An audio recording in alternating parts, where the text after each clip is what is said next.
ಚುನಾವಣೆ ಚಾಣಕ್ಯರು 370 ಆರ್ಟಿಕಲ್ ಮೂಲಕ ಕಾಶ್ಮೀರದ ಸಮಸ್ಯೆಯನ್ನು ಬಗೆಹರಿಸಿದ ಏಕೈಕ ನಾಯಕ ಆಗಿರತಕ್ಕಂತ ಅಮಿತ್ ಶಾ ಜಿ ಅವರು ಈ ಸಮಾವೇಶವನ್ನು ಉದ್ದೇಶಿಸಿ ಮಾತಾಡಬೇಕು ಅಂತ ಹೇಳಿ ವಿನಂತಿಯನ್ನು ಮಾಡ್ತೀನಿ.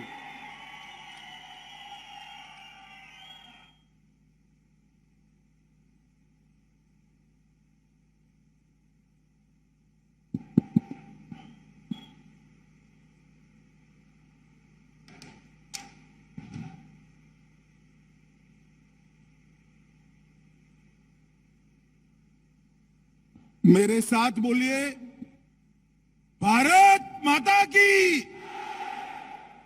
अरे क्या हो गया भाई कल्याण कर्नाटक वालों की आवाज को? ऐसी आवाज नहीं चलेगी। मोदी जी तक आवाज जानी चाहिए कि इस बार कर्नाटक में पूर्ण बहुमत की भारतीय जनता पार्टी की सरकार बनने जा रही है। मेरे साथ दोनों हाथ उठाइए, पूर्ण बहुमत के संकल्प की मुट्ठी बींचिए और प्रचंड आवाज से बोलिए, भारत माता की, भारत माता की, भारत माता की। मंच पर उपस्थित भारतीय जनता पार्टी के वरिष्ठ नेता और पूर्व मुख्यमंत्री श्रीमान बीएस येदियुरप्पा जी, हमारे प्रदेश अध्यक्ष भाई नलिन कटील जी, श्री अरुण सिंह जी, श्री श्रीरामुलु जी, श्री आनंद सिंह जी, श्री कराड़ी संगन्ना जी, श्री देवेंद्रप्पा जी, श्री एम बी नंदीश जी, हमारे जिला अध्यक्ष गोनल मुराहरी गौड़ा जी, और आज इस विशाल जनसभा में संडूर की भूमि पर आए हुए मेरे प्यारे भाइयों, बहनों, माताओं और मेरे जिगर के टुकड़े जैसे युवा मित्रों, सबसे पहले संडूर की भूमि से कुमार स्वामी देव और भगवान विठोबा को प्रणाम कर मैं मेरी बात की शुरुआत करता हूं। ये कर्नाटक का ये हिस्सा भगवान हनुमान की जन्मस्थली भी माना जाता है। मैं अंजनी पुत्र वीर हनुमान को प्रणाम कर मेरी बात की शुरुआत करना चाहता हूं।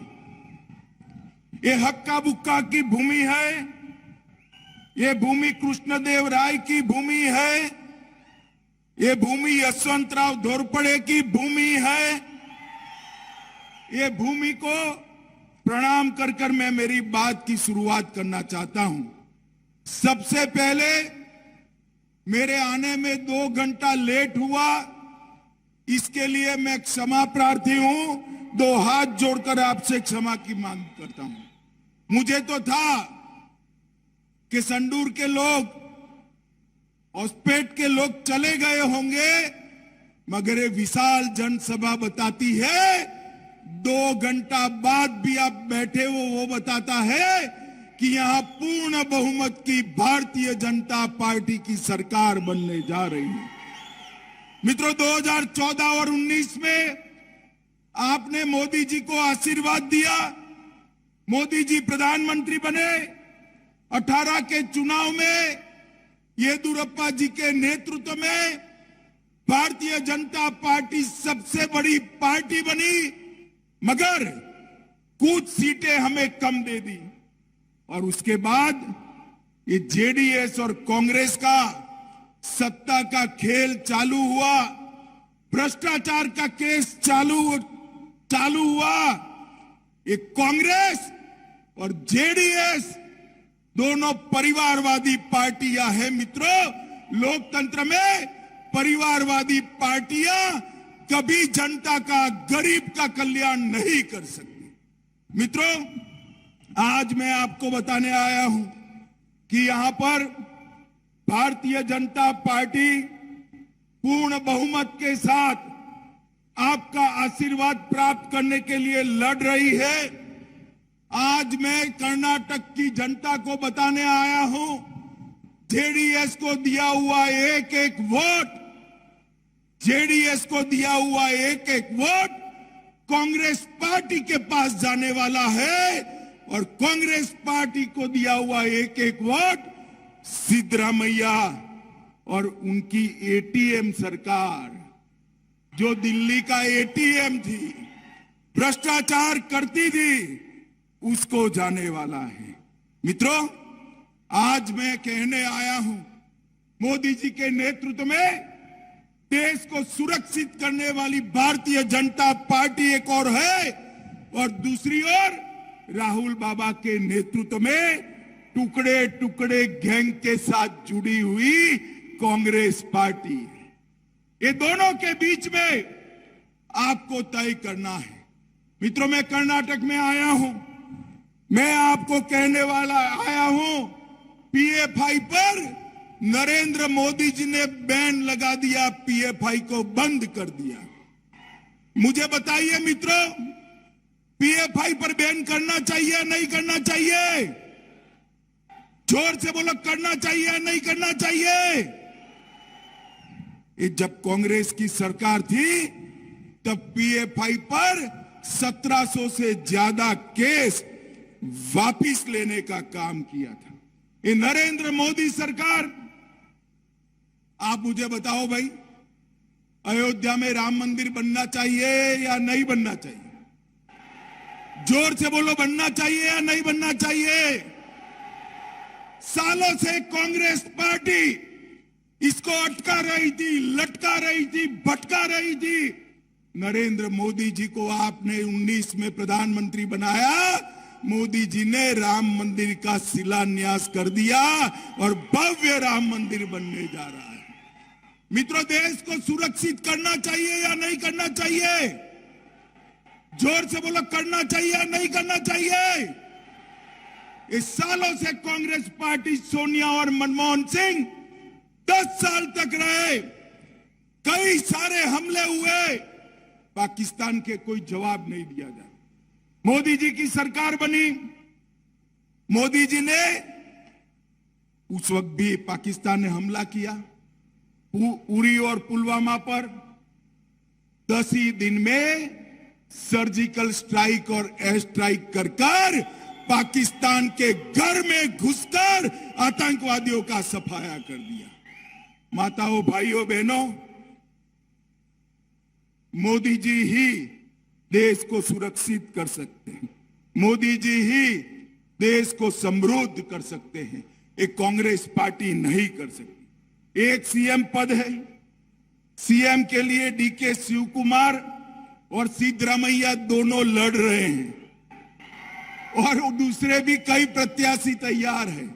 इनकी लड़ाई में कर्नाटक की जनता का कल्याण नहीं होगा।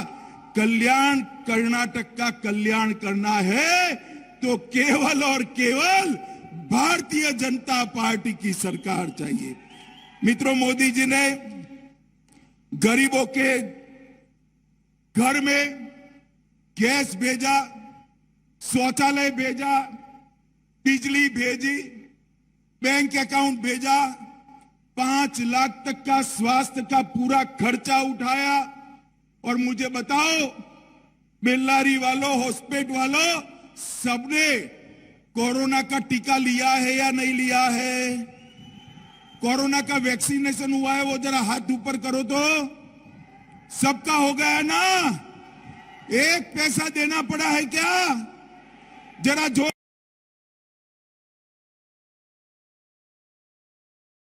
से बोलिए, देना पड़ा है क्या?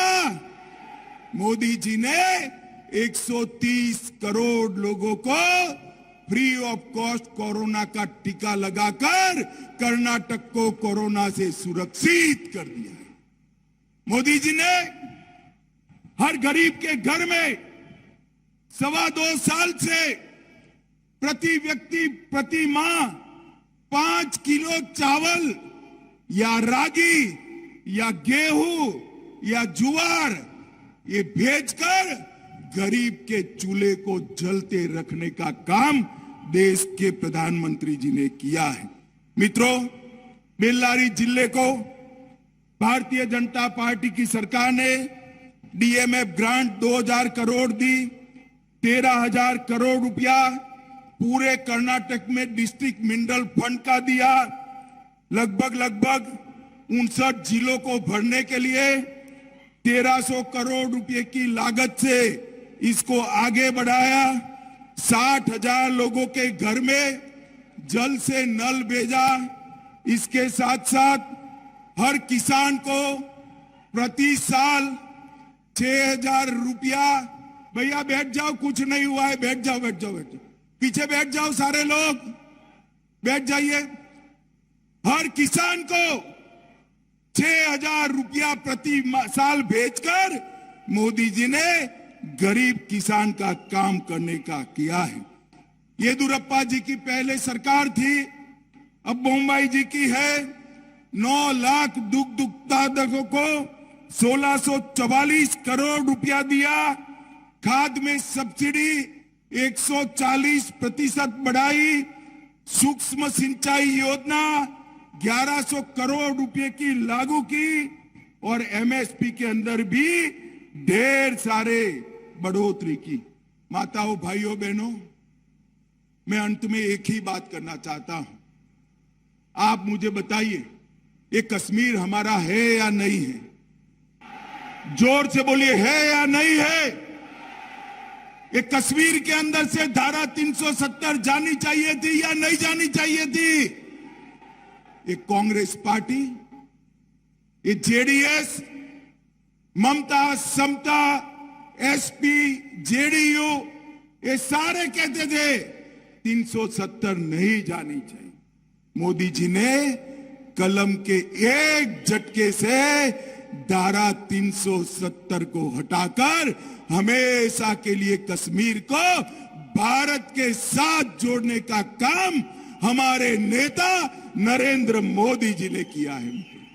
अरे राहुल बाबा कहते थे खून की नदियां बह जाएगी। राहुल बाबा, खून की नदियां छोड़ो, किसी की कंकर चलाने की हिम्मत नहीं हुई है, कंकर चलाने की हिम्मत नहीं हुई है। ये भारतीय जनता पार्टी की सरकार है। माताओं, भाइयों, बहनों, मैं आपको कहकर जाता हूं, एक बार मोदी जी पर भरोसा करिए, एक बार येदियुरप्पा जी पर भरोसा करिए। हम कर्नाटक में एक ऐसी सरकार देंगे जो 5 साल में कर्नाटक को भ्रष्टाचार से मुक्त करेगी और कर्नाटक को पूरे दक्षिण का 1 नंबर का राज्य बनाएगी। ऐसी सरकार हम देंगे। मुझे बताओ, कमल के निशान पर वोट करोगे? अरे ऐसे नहीं भाई, हाथ ऊपर उठाकर बताओ, कमल के निशान पर वोट डालेंगे? जोर से बोलिए, डालेंगे? मोदी जी का हाथ मजबूत करेंगे? मोदी जी को मजबूत बनाएंगे, पूर्ण बहुमत की सरकार बनाएंगे। तो मेरे साथ दोनों हाथ उठाइए, उठाइए दोनों हाथ और प्रचंड आवाज से बोलिए, भारत माता की, भारत माता की, वंदे वंदे वंदे। फिर से एक बार, मुझे आने में बहुत देरी हुई, इसलिए आपकी समाप्त ना कर मेरी बात को समाप्त करता हूं। वंदे मातरम।